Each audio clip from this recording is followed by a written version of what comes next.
How's it going, guys? Andy here and welcome back to the potting shed. Today I want to talk to you about watering your Portulacaria.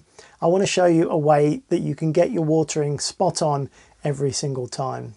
Now, a lot of people have actually asked me questions when I've been talking about this plant about watering. There seems to be a few questions about how much you should water, how often you should water, and being a succulent, it seems to polarize some opinions. I know a lot of people seem to think that you should water it very rarely. Some people are quite confused. So let's get over to the potting bench now so we can take a closer look, and I'll show you a method that I use that seems to be working perfectly for me, and it gives you just the right amount of water, and this one seems to be quite happy with the results. Come on.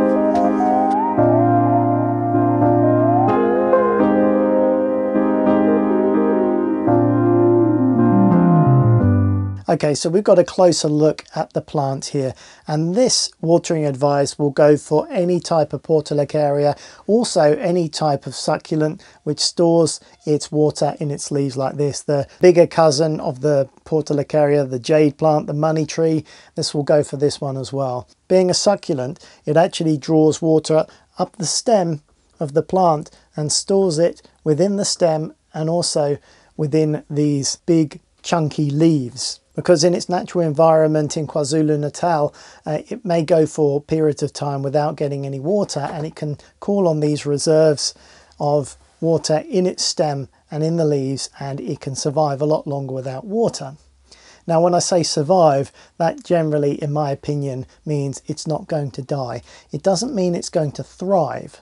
So just because it can, it doesn't mean you should keep it without water for weeks and weeks at a time. It's not really going to be its happiest. But saying that, you don't want to be watering it as much as a calathea, because also you want to avoid the plant rotting out. So somewhere in the middle. And how can you tell? Well, it's quite simple. What I've found is these leaves give you a very good example, and it's always good to observe your houseplants when you water it, after you water it, because they quite often will tell you what they need. And so if you're familiar with what a plant looks like when it's just been watered and it's happy, then you should be able to see signs of when it's not happy.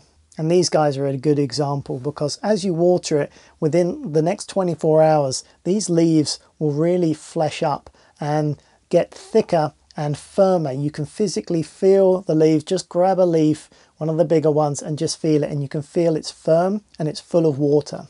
Now, you can do this experiment for yourself. Just leave it for a week and then check the leaves again. Do they feel the same as when you checked them just after you watered it? Do they feel just as firm? If they do, you don't need to do anything.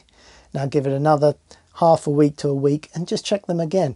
They will physically stand up and be firm to the touch, and they will look different. Now, as they start to dry out, they're going to be calling on their water reserves from the leaves. So the leaves will slowly get less fleshy. They won't be as thick and as firm. So you will start to feel a slight softening of the leaves. Now, this hasn't been watered actually in a week and a half, something like that.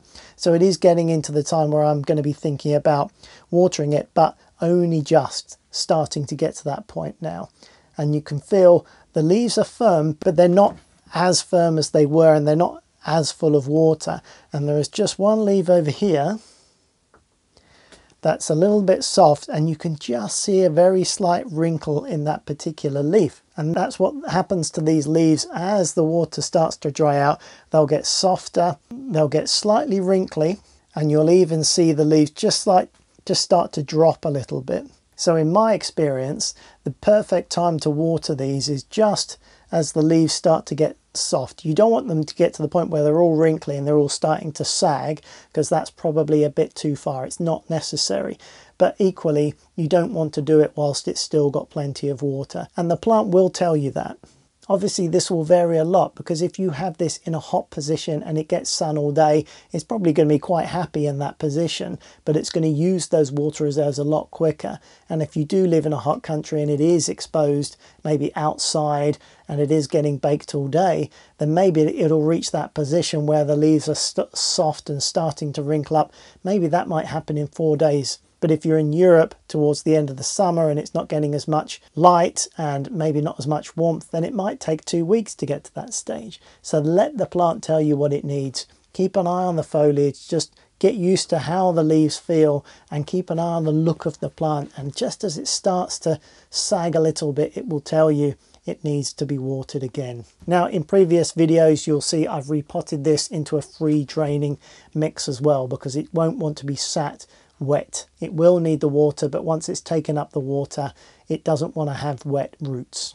So whether you have a big Portulacaria bush that you keep outside in a pot, or you have a little bonsai like this, or something in the middle, just by paying attention to the leaves, how thick and how soft they are will tell you exactly what you need to know. And in a pretty short space of time, you'll be able to get your watering bang on every single time. And you'll be able to grow a happy and healthy Portulacaria for a long time to come. That pretty much wraps it up for the watering video here. If you're new to my videos, I'm actually doing a video series on this Portulacaria. I'm going to be training one of these into a bonsai like this from start to finish. I'm creating a playlist, so if you'd be interested in that, be sure to subscribe and check out the Portulacaria playlist, and you'll be able to follow along from start to finish. The next video we're going to be talking about pruning for shape and size, and we'll be using this one as an example, so stay tuned for that one. But that's it for this one. Thank you very much for watching. Please give it a thumbs up if you found it useful or interesting. Subscribe for more houseplant videos, and as always, thank you for watching.